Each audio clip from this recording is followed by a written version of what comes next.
대한민국 2위 대형마트가 10년 만에 법원 앞에 섰습니다. 바로 홈플러스입니다.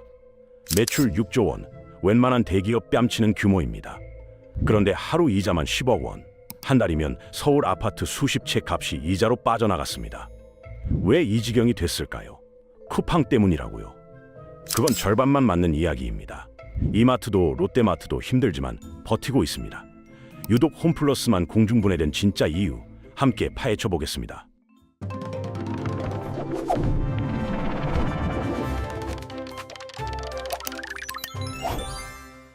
방금 말씀드린 그 숫자를 다시 떠올려 보겠습니다. 매출 6조 원입니다. 웬만한 중견기업 수십 개를 합쳐야 나올 금액입니다. 그런데 이 돈을 버는 회사의 통장 잔고가 0원을 넘어 마이너스라면 믿으시겠습니까? 홈플러스 이야기입니다. 2025년 3월 4일 홈플러스는 서울회생법원에 기업회생 절차 개시를 신청했습니다. 법정관리라고도 부르는 이 절차는 회사가 스스로 빚을 갚을 능력이 없을 때 법원에 도움을 요청하는 것입니다. 빚이 너무 많아서 혼자 힘으로는 도저히 헤쳐나갈 수 없다는 고백인 셈입니다. 법원은 신청 11시간 만에 회생 절차 개시 결정을 내렸습니다. 그만큼 상황이 급박했다는 뜻입니다. 전국 곳곳의 홈플러스 매장 앞에는 임대문의 현수막이 걸렸습니다.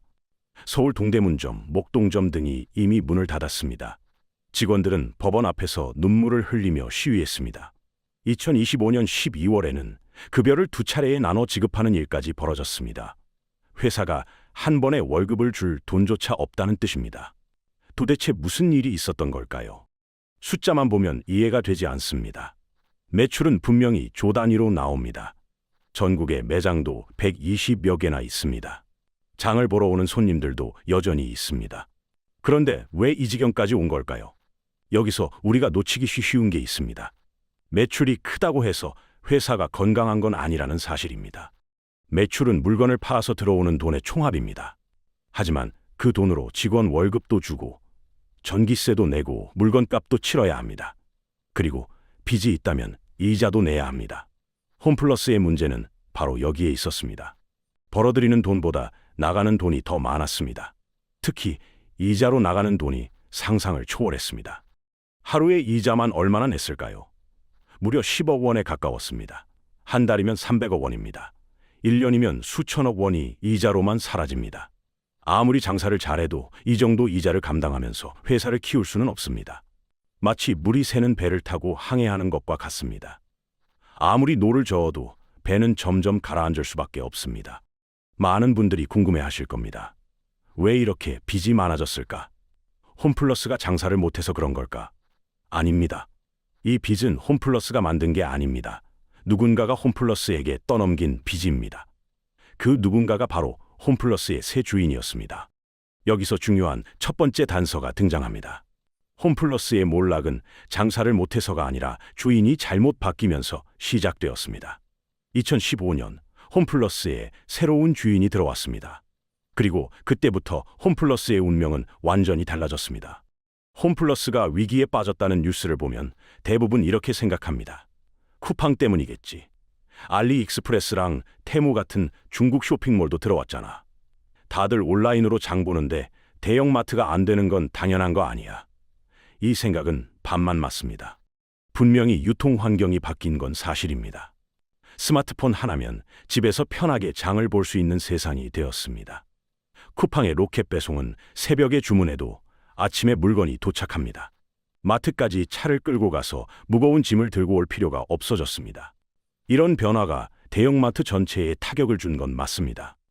산업통상자원부 통계를 보면 대형마트의 매출 비중은 2015년 26.3%에서 2024년 10.3%까지 떨어졌습니다.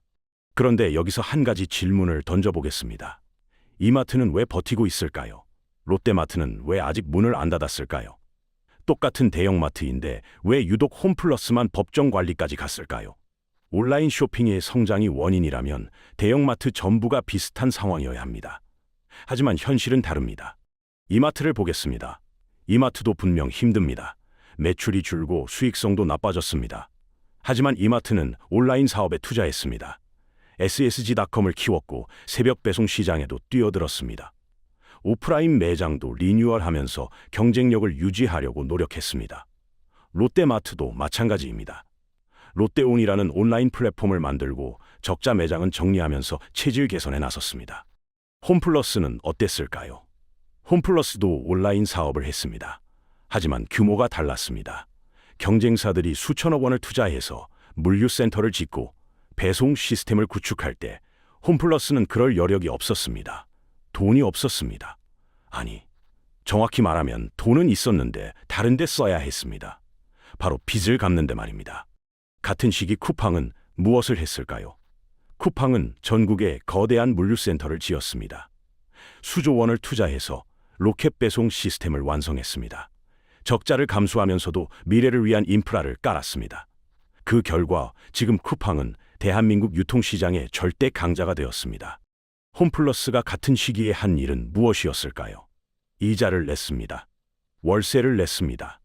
미래에 투자할 돈으로 과거의 빚을 갚았습니다. 마치 다른 학생들이 열심히 공부해서 실력을 쌓을 때 혼자만 과외비를 갚느라 공부할 시간이 없었던 학생 같은 신세였습니다. 누가 봐도 결과가 어떻게 될지 예상할 수 있는 상황이었습니다. 쿠팡은 방아쇠일 뿐 총알이 아니었습니다.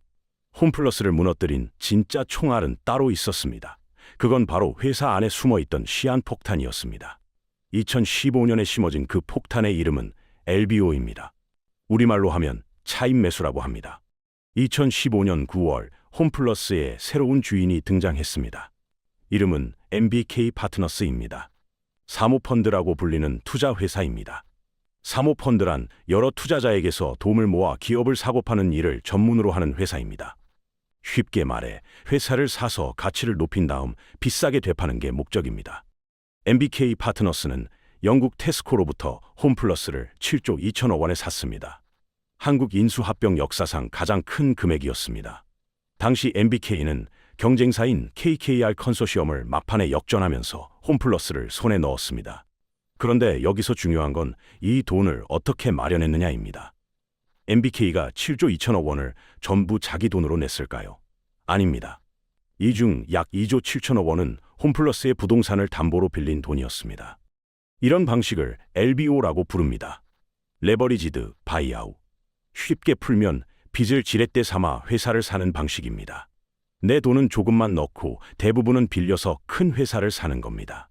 적은 돈으로 큰 회사를 살 수 있으니 투자자 입장에서는 효율적인 방법처럼 보입니다. 문제는 그 빚을 누가 갚느냐입니다. 보통 생각하면 빚을 낸 사람이 갚아야 합니다. 하지만 LBO에서는 다릅니다. 빚을 낸 건 MBK인데 그 빚을 갚는 건 홈플러스입니다. 무슨 말인지 쉽게 풀어보겠습니다. 비유를 들어보겠습니다. 여러분이 집을 사고 싶은데 돈이 없다고 가정해봅시다. 그래서 은행에서 돈을 빌립니다. 그런데 그 대출금을 여러분이 갚는 게 아니라 그 집에 새 들어 사는 세입자가 갚게 만든다면 어떨까요? 세입자는 월세도 내야 하고 집주인의 대출 이자까지 내야 합니다. 말도 안 되는 상황처럼 들리지만 LBO가 바로 이런 구조입니다. MBK는 홈플러스를 사면서 빚을 냈고 그 빚은 홈플러스의 장부에 올라갔습니다. 홈플러스가 벌어들이는 돈으로 그 이자를 갚아야 했습니다. 하루에 10억 원 가까운 이자가 나가는 구조가 바로 여기서 시작되었습니다. 여기서 또 하나 짚고 넘어가야 할 게 있습니다. MBK 파트너스는 왜 이런 방식으로 홈플러스를 샀을까요? 사모펀드의 본질을 이해해야 합니다. 사모펀드는 보통 5년에서 10년 안에 투자금을 회수해야 합니다. 투자자들에게 수익을 돌려줘야 하니까요. 그래서 가능한 한 적은 돈을 넣고 빠른 시간 안에 최대한 많은 이익을 뽑아내려고 합니다. 더 충격적인 사실이 있습니다. 최근 공개된 인수금융투자설명서에 따르면 MBK는 홈플러스를 인수할 때부터 점포 매각 계획을 세워두었습니다. 인수하자마자 부동산을 팔아서 빚을 갚겠다는 계획이었던 겁니다. 처음부터 유통업을 키우겠다는 생각보다는 부동산 자산에 주목했다는 비판이 나오는 이유입니다. 회사의 미래를 위해 투자해야 할 돈이 전부 빚 갚는 데 들어가는 구조. 홈플러스의 비극은 여기서 시작되었습니다. 빚을 갚으려면 돈이 필요합니다. 그런데 영업이익으로는 이자도 감당이 안 됩니다. 그러면 어떻게 해야 할까요? 홈플러스가 선택한 방법은 자산 매각이었습니다. 쉽게 말해 가지고 있는 것들을 파는 겁니다. 홈플러스가 가진 가장 값진 자산은 무엇이었을까요? 바로 전국 곳곳에 있는 매장 부지와 건물이었습니다. 홈플러스는 알짜배기 매장들을 하나 둘씩 팔기 시작했습니다. 그런데 매장을 팔면 장사를 못하게 되는 거 아니냐고요. 여기서 세일 앤 리스백이라는 방식이 등장합니다. 우리말로 하면 매각 후 재임대라고 할 수 있습니다. 건물을 팔 때 그 건물에서 계속 장사할 수 있도록 다시 빌려 쓰는 겁니다. 쉽게 비유해 보겠습니다. 여러분이 자기 집에서 살고 있다고 칩시다. 그런데 급하게 돈이 필요해서 집을 팝니다. 하지만 이사 갈 곳이 없으니 집을 산 새 주인에게 매달 월세를 내고 그 집에 계속 사는 겁니다. 원래는 월세 한 푼 안 내도 되던 내 집이었는데 이제는 매달 수백만 원씩 월세를 내야 하는 신세가 된 것입니다. 홈플러스에 정확히 이런 일이 벌어졌습니다. 원래 홈플러스가 직접 소유하던 매장들은 월세가 0원이었습니다. 그런데 건물을 팔고 나니 매달 수억 원씩 임대료를 내야 했습니다. 전국에 있는 여러 매장이 이렇게 바뀌면서 임대료 부담이 눈덩이처럼 불어났습니다. 처음에는 건물을 팔아서 목돈이 생겼으니 좋아 보였을 수도 있습니다. 하지만 이건 미래의 돈을 당겨 쓴 것에 불과했습니다. 당장은 급한 불을 끌 수 있지만 길게 보면 회사의 체력을 닦아먹는 선택이었습니다. 더 큰 문제가 있었습니다. 한번 이 방식에 손을 대니 멈출 수가 없었습니다. 매각한 건물의 월세를 내려면 또 돈이 필요했고 그 돈을 마련하려면 또 다른 건물을 팔아야 했습니다. 끝없는 추락이었습니다. 가장 좋은 위치의 자산부터 팔려 나갔고 남는 건 점점 가치가 떨어지는 것들 뿐이었습니다. 숫자로 보면 더 심각합니다. 홈플러스가 매각한 점포 수는 20곳이 넘습니다. 경기 안산점 등 수익성 좋은 매장들이 줄줄이 손을 떠났습니다. 한때 회사의 든든한 자산이었던 땅과 건물들이 모두 남의 것이 되었습니다. 현재 홈플러스가 담보로 잡힌 점포만 62개에 달합니다. 대부분 메리츠 금융그룹이 담보로 보유하고 있습니다. 홈플러스는 자기 살을 깎아서 연명하는 신세가 되었습니다. 오늘 버티기 위해 내일의 희망을 갈아 넣는 구조였습니다. 그렇게 10년이라는 시간이 흘러갔습니다. 홈플러스가 빚과 월세에 허덕이는 동안 세상은 빠르게 변했습니다. 스마트폰이 대중화되면서 온라인 쇼핑이 폭발적으로 성장했습니다. 소비자들의 습관도 달라졌습니다. 마트에 직접 가는 대신 앱으로 주문하고 집에서 받는 게 당연해졌습니다. 이 변화에 적응하려면 투자가 필요했습니다. 물류센터를 지어야 하고 배송 시스템을 구축해야 하고 온라인 플랫폼을 개발해야 합니다. 모두 돈이 드는 일입니다. 경쟁사들은 이 투자를 했습니다. 쿠팡은 수조 원을 쏟아부어 전국에 물류망을 깔았습니다. 이마트도 SSG.com에 투자하며 온라인 시장에서 살아남으려 했습니다. 홈플러스는 무엇을 했을까요? 이자 내느라 바빴습니다. 월세 내느라 허덕였습니다. 미래를 준비해야 할 자금이 고스란히 빚 갚는 데 묶여버렸습니다. 숫자로 보면 더 명확해집니다. 홈플러스가 이자와 임대료로 지출한 금액은 연간 수천억 원에 달했습니다. 이 돈이면 웬만한 물류센터 하나를 지을 수 있습니다. 경쟁사가 미래를 준비할 때 홈플러스는 과거에 발목이 잡혀 있었습니다. 같은 출발선에서 시작한 경주인데 홈플러스만 양발에 모래주머니를 차고 뛰는 형국이었습니다. 그나마 남은 돈으로는 매장 리뉴얼도 제대로 못했습니다. 경쟁사 매장은 점점 깔끔하고 현대적으로 바뀌는데 홈플러스 매장은 예전 그대로였습니다. 소비자들의 발길이 점점 뜸해졌습니다. 매출이 줄어들면 빚 갚기가 더 힘들어집니다. 다시 자산을 팔아야 하고 그러면 월세 부담이 또 늘어납니다. 빠져나올 수 없는 수렁이었습니다. 실적 하락은 수치로도 드러납니다. MBK에 인수되기 전인 2014 회계연도에 홈플러스 매출은 8조 5천억 원이 넘었습니다. 하지만 인수 후로는 한 번도 매출 8조 원을 넘긴 적이 없습니다. 가장 최근인 2023 회계연도에는 6조 9천억 원대로 떨어졌습니다. MBK 인수 전에는 연간 2천억 원대 영업이익을 냈던 홈플러스가 이제는 3년 연속 수천억 원대 적자를 기록하고 있습니다. 직원들의 사기도 떨어질 수밖에 없었습니다. 인수 당시 2만 5천 명이던 직원 수는 약 1만 9,500명으로 줄었습니다. 5천 명 넘게 일자리가 사라진 겁니다. 경쟁사에서는 새로운 시스템을 도입하고 직원 교육에 투자할 때 홈플러스에서는 그런 여유가 없었습니다. 회사의 미래가 불투명하니 좋은 인재들도 떠나기 시작했습니다. 이 시기를 잃어버린 10년이라고 불러도 과언이 아닙니다. 성장해야 할 시간에 성장하지 못했습니다. 투자해야 할 때 투자하지 못했습니다. 변화해야 할 순간에 변화할 여력이 없었습니다. 그 결과가 지금의 법정 관리입니다. 더 이상 팔만한 건물이 없어지자 MBK 파트너스는 새로운 방법을 찾았습니다. 홈플러스 전체를 파는 건 어려우니 일부만 떼어서 팔자는 생각이었습니다. 목표로 삼은 건 홈플러스 익스프레스였습니다. 익스프레스는 대형마트보다 작은 규모의 슈퍼마켓 형태 매장입니다. 전국에 300여 개 점포가 있고 주택가 근처에 있어서 접근성이 좋습니다. 그래서 수익성도 비교적 괜찮았습니다. 알짜배기 사업만 골라서 파는 전략이었습니다. 피자로 비유하자면 맛있는 토핑만 빼서 팔겠다는 것과 같습니다. 도우와 소스만 남은 피자 본체는 어떻게 할 건지는 생각하지 않은 겁니다. 이 매각 시도는 여러 곳의 반대에 부딪혔습니다. 먼저 노동조합이 강하게 반발했습니다. 익스프레스를 떼어서 팔면 그 다음은 대형마트 차례라는 걸 알았기 때문입니다. 회사를 조각조각 내서 파는 건 일자리를 없애는 것과 같았습니다. 직원들 입장에서는 목숨이 걸린 문제였습니다. 시장의 반응도 차가웠습니다. 그렇다면 누가 홈플러스를 인수할 수 있을까요? 언론에서는 쿠팡이나 농협 등이 인수자로 거론됐습니다. 하지만 실제로 나선 곳은 없었습니다. 농협 측은 자체 유통계열이 이미 적자라서 인수 자금이 없다고 밝혔습니다. 전국금융산업노동조합 농협지부는 3조 원 규모의 홈플러스를 인수하면 농협그룹이 파멸할 수도 있다는 우려까지 내렸습니다. 쿠팡은 이미 전국 단위 물류 인프라를 갖추고 있어서 대형마트 유통망이 굳이 필요하지 않았습니다. 기울어가는 회사의 일부를 산다는 건 위험을 떠안는 것이었습니다.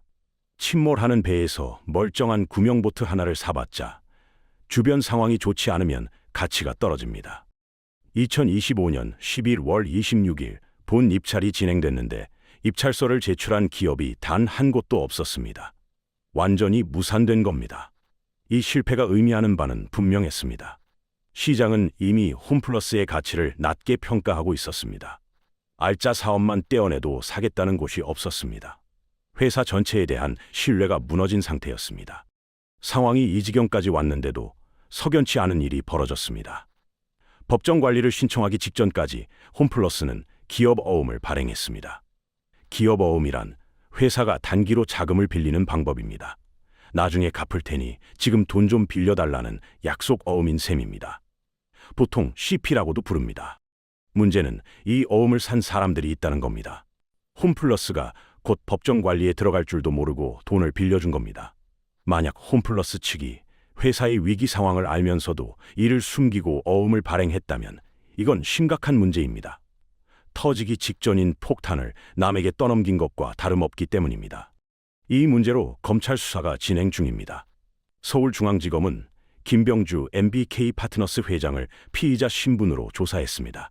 신용등급이 떨어질 것을 알면서도 단기채를 대량 발행해 투자자 손실을 초래했는지 여부가 핵심 쟁점입니다. 기업회생 신청을 계획하면서도 위험을 알리지 않은 채 투자자에게 부담을 떠넘기려 했는지도 확인 중입니다. 기업 어음 의혹만큼이나 논란이 된 게 또 있습니다. 바로 메가푸드마켓이라는 매장 리뉴얼 전략입니다. 홈플러스는 2022년부터 일부 매장을 메가푸드마켓이라는 이름으로 새 단장했습니다. 식품 코너를 대폭 강화하고 먹거리 체험 공간을 늘린 콘셉트였습니다. 신선식품을 전면에 내세우고 고객들이 직접 보고 맛보고 고를 수 있게 만들었습니다.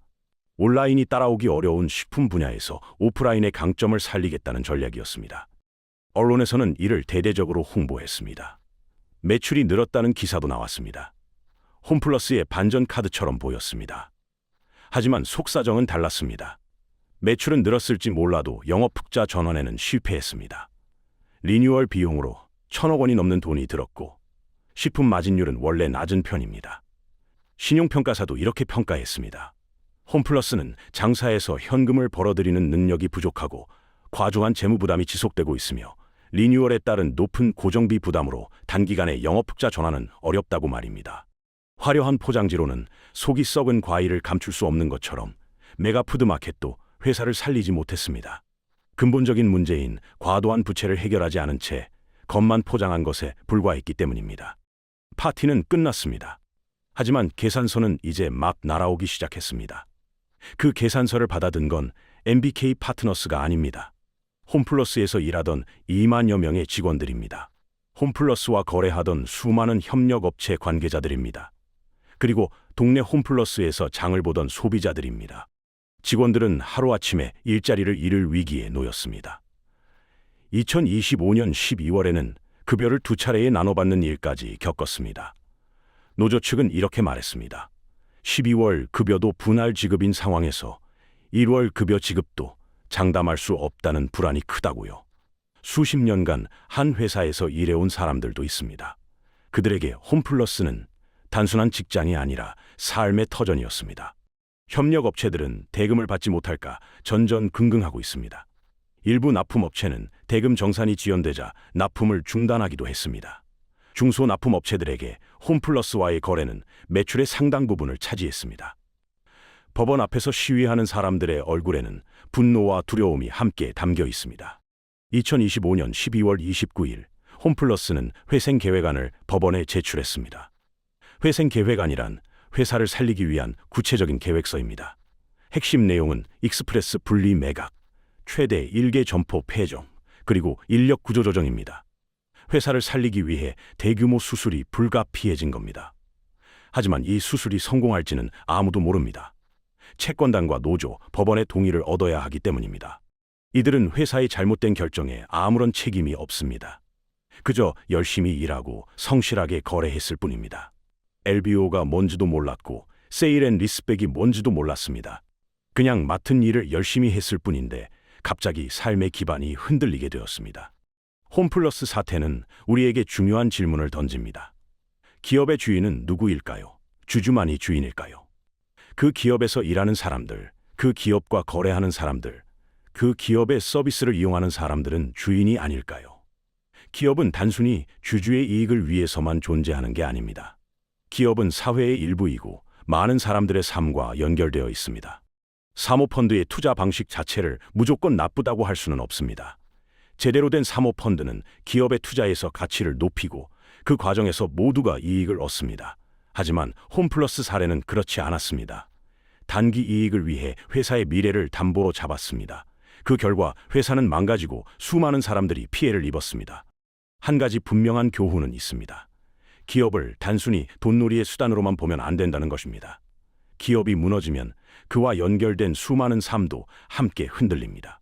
홈플러스의 몰락은 단순한 경영 실패가 아닙니다.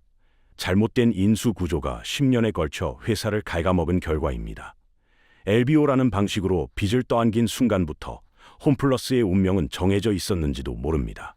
한국 경제에서 이런 일이 반복되지 않으려면 어떻게 해야 할까요? 사모펀드의 투자를 더 투명하게 감시해야 할까요? 아니면 기업 인수 방식 자체에 규제가 필요할까요? 쉬운 답은 없습니다. 하지만 분명한 건 홈플러스의 사례를 그냥 지나쳐서는 안 된다는 것입니다. 여러분 동네의 홈플러스는 아직 불이 켜져 있습니까? 그 불이 꺼지지 않기를, 그리고 그 안에서 일하는 사람들의 일상이 지켜지기를 바랍니다.